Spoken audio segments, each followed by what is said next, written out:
Hello guys, my name is Ravi Kumar Bhardwaj. This is part 8, how to create C program and how to run C program.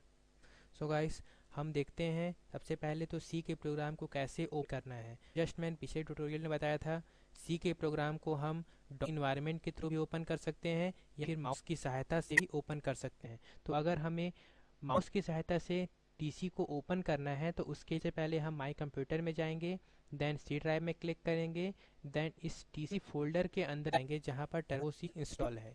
Then इसके अंदर हम इस been folder के अंदर जाएंगे और इसके अंदर आप देखेंगे टीसी, ये एप्लीकेशन है। इसी की तरह से हम टीसी के प्रोग्राम को कंप्यूटर पे बना सकते हैं, डेवलप कर सकते हैं। तो सो गाइज, ये था माउस की सहायता से हम टीसी को कैसे ओपन कर सकते हैं। टीसी को ओपन करने के लिए जस्ट यहाँ डबल करेंगे, देन यहाँ टीसी ओपन होगा। इसे अभी हम क्लोज कर देते हैं।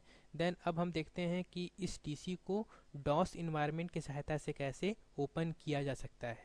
तो इसके लिए हम इस स्टार्ट बटन पे जाएंगे, देन यहाँ CMD टाइप करेंगे, CMD, देन इंटर।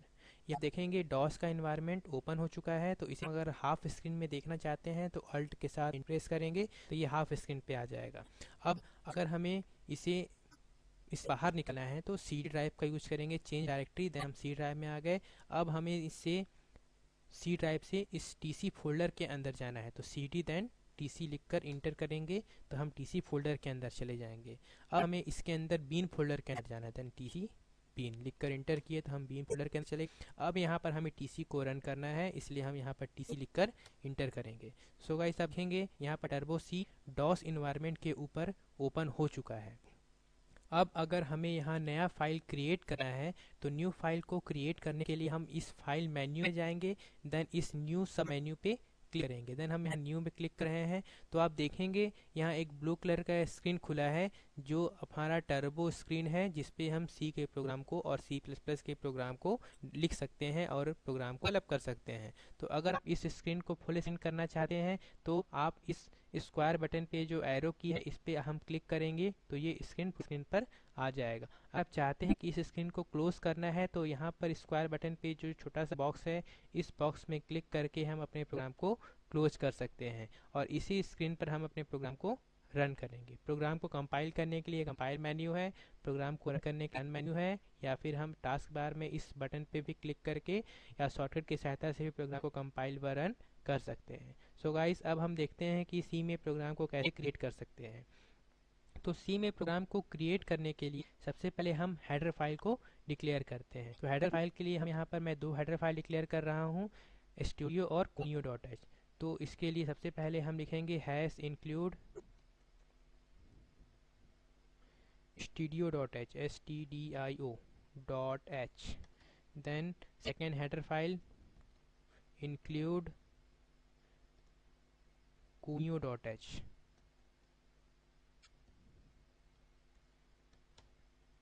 सो गाइस, मैं बताऊँ यहाँ हेडर फाइल क्या होते हैं। हेडर फाइल्स आपके एक पैकेज फाइल के जैसे एक लाइब्रेरी फाइल या लाइब्रेरी फाइल भी बोल सकते हैं।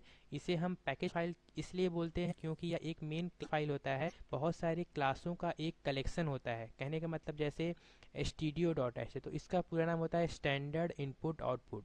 अर्थात अगर हमें सी में इस सी के प्रोग्राम में इनपुट और आउटपुट से रिलेटेड किसी भी मेथड या फंक्शन को यूज़ करना होता है तो वह मेथड या फंक्शन इसी studio.h हेडर फाइल के अंदर डिफाइन होते हैं। उसी प्रकार अगर हमें प्रोग्राम में कुछ स्पेशल फंक्शंस जैसे कि गेट्स फंक्शन स्क्रीन को क्लियर करने के लिए क्लियर स्क्रीन फंक्शन को यूज़ करना होता है तो वह फंक्शन kunio.h के अंदर डिफाइन होते हैं। वैसे ही कई प्रकार के हेडर फाइल्स हैं जिनका यूज अलग अलग प्रकार के ऑपरेशंस को परफॉर्म करने के लिए करते हैं और इन हेडर फाइल्स को प्रोग्राम में इंक्लूड करने के लिए हैश इंक्लूड का यूज़ किया जाता है। देन अब हम यहाँ पर मेन मेथड को डिक्लेयर करें तो उसको डिक्लेयर हम लिखेंगे void main, then bracket, then starting main method, then closing main method.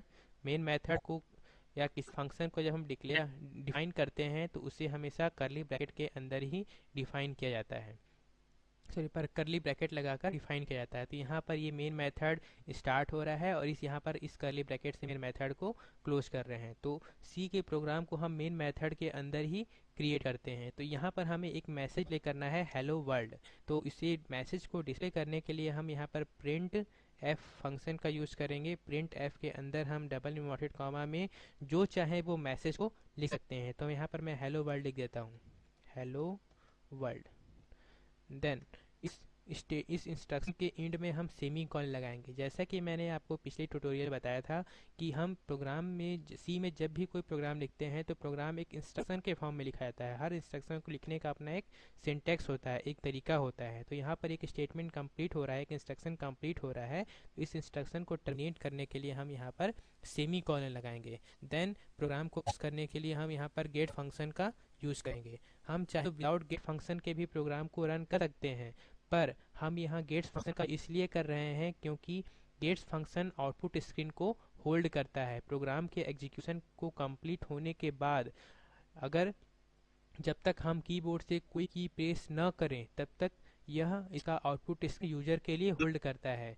अगर हम यहाँ गेट फंक्शन का यूज नहीं करते हैं तो प्रोग्राम ऑटोमेटिक तुरंत एग्जीक्यूट होकर बहुत ही जल्द बंद हो जाएगा, मेन सोर्स कोड में आ जाएगा, तो हम अपने आउटपुट स्क्रीन को नहीं देख पाएंगे। तो हम चाहते हैं कि आउटपुट स्क्रीन होल्ड करे जब तक कि यूजर कीबोर्ड से कोई की प्रेस न करे। तो इसके लिए हम यहाँ पर गेट्स फंक्शन का यूज़ करते हैं। सो गाइस, ये एक छोटा सा प्रोग्राम क्रिएट हो चुका है जिसके जरिए यह वर्ल्ड मैसेज स्क्रीन पर मैसेज आउटपुट के रूप में प्रिंट करेगा। तो अब हम देखते हैं कि इस प्रोग्राम को हम कैसे कंपाइल करेंगे, क्योंकि कंपाइल यह चेक करेगा कि हम यहाँ जो भी इंस्ट्रक्शन प्रोग्राम में के जरिए लिखे हैं वो सारे के सारे इंस्ट्रक्शन, सारे निर्देश सही हैं कि नहीं। तो इसे कंपाइल का दो तरीका है, या तो हम इस टास्क बार में क्लिक करके कंपाइल कर सकते हैं, या फिर मेन्यू की सहायता से कंपाइल कर सकते हैं, या फिर इस शॉर्टकट Alt+9 की पे प्रेस करके भी कंपाइल कर सकते हैं। तो हम इस पर क्लिक करते हैं तो आप देखेंगे यहाँ पर जीरो वार्निंग और जीरो एरर दिखा रहा है, अर्थात हम जो प्रोग्राम लिखे हैं इस प्रोग्राम में किसी भी प्रकार का कोई भी एरर नहीं है। अगर हम यहाँ पर किसी लाइन पे किसी स्टेटमेंट को हम मिस कर देते हैं, फॉर एग्जांपल मैंने यहाँ से सेमी कॉलन हटा दिया, तो आप देखेंगे कि यहाँ पर सेमी कॉलन मिसिंग का एक एरर डिस्प्ले होगा जब हम इसे कंपाइल करेंगे। तो कंपाइल करते हैं तो देखिए यहाँ पर आपको दो एरर मैसेज दिखा रहा है। तो यहाँ पर देख सकते हैं लाइन 7 पे स्टेटमेंट मिसिंग सेमी कॉलन दिखा रहा है और compound statement missing curly bracket दिखा रहा है। तो कर्ली ब्रैकेट तो हमने यहाँ सही लगाया है, यहाँ पर सेमी कॉलन का मिस्टेक है, तो हम सेमी कॉलन को यहाँ पर सॉल्व कर लेते हैं। हम फिर से कंपाइल करते हैं तो आप देखेंगे कि यहाँ पर अब जीरो एरर मैसेज डिस्प्ले हो रहा है, अर्थात यहाँ पर अब प्रोग्राम में किसी भी प्रकार का कोई भी एरर नहीं है। अब जब हम इस प्रोग्राम को रन करना चाहते हैं तो रन करने के लिए हम या तो इस रन मेन्यू में क्लिक करेंगे या फिर Ctrl+F9 प्रेस करके प्रोग्राम को रन करेंगे। तो इस रन मेन्यू पे क्लिक करते हैं तो आप देखेंगे यहाँ पर हेलो वर्ल्ड मैसेज आउटपुट के रूप में प्रिंट हो रहा है, पर इसके साथ जो पुराने इंस्ट्रक्शन हम कमांड प्रॉम्प्ट में दिए थे वो भी डिस्प्ले हो रहे हैं। हम चाहते हैं कि जब प्रोग्राम आउटपुट दिखे वह नए स्क्रीन पर, अर्थात पुराने इंस्ट्रक्शन क्लियर हो जाए उसके बाद नए स्क्रीन पर आउटपुट दिखाए। तो इसके लिए हम मेन मेथड के अंदर एक फंक्शन है क्लियर स्क्रीन, LRSCR, इस क्लियर स्क्रीन फंक्शन का यूज़ करेंगे। तो ये फंक्शन क्या करेगा कि जब प्रोग्राम को हम कंपाइल करेंगे तो पुराने स्क्रीन को क्लियर करके नए स्क्रीन पर आउटपुट को दिखाया। देन हम रन करके देखते हैं प्रोग्राम को, तो आप देखेंगे कि एक ब्लैक कलर के स्क्रीन पर हेलो वर्ल्ड मैसेज प्रिंट हो रहा है और पुराने सारे इंस्ट्रक्शंस हट चुके हैं और स्क्रीन होल्ड कर रहा है। यह स्क्रीन तब तक होल्ड करेगा जब तक कि हम कीबोर्ड से कोई की प्रेस न करें। तो यह काम गेट्स फंक्शन की सहायता से हो रहा है। तो अब यहाँ मैं इंटर की प्रेस करता हूँ तो आप देखेंगे आप वापस से सोर्स कोड में पहुँच चुके हैं।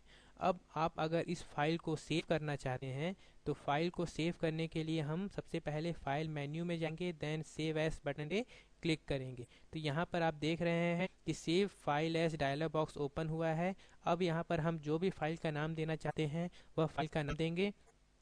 देन मैं इस फाइल को हमसे सेव करना चाहता हूँ तो इस फाइल को मैं सिंपल नाम दे दूंगा .c। एक्सटेंशन लगाना बहुत ही मस्ट है क्योंकि .c ही बता रहा है कि जो भी फाइल को सेव कर रहे हैं वह फाइल सी लैंग्वेज का फाइल। अगर हम इसे .cpp करते हैं तो वह यह बताएगा कि जो भी फाइल हम किए हैं वो C++ का फाइल है। तो हमारा C का फाइल है इसलिए हम .c से इसे सेव कर देते हैं।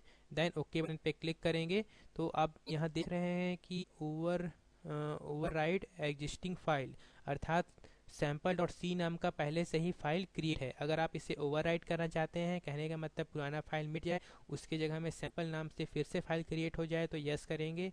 नहीं चाहते हैं तो नो करेंगे। तो मैं चाहता हूँ पुराना फाइल मिट जाए, उसके जगह पे नया फाइल सेव हो जाए, तो हम वाई वेस्ट में क्लिक करते हैं, तो आप देखेंगे सैम्पल डॉट सी नाम से फाइल सेव हो चुका है।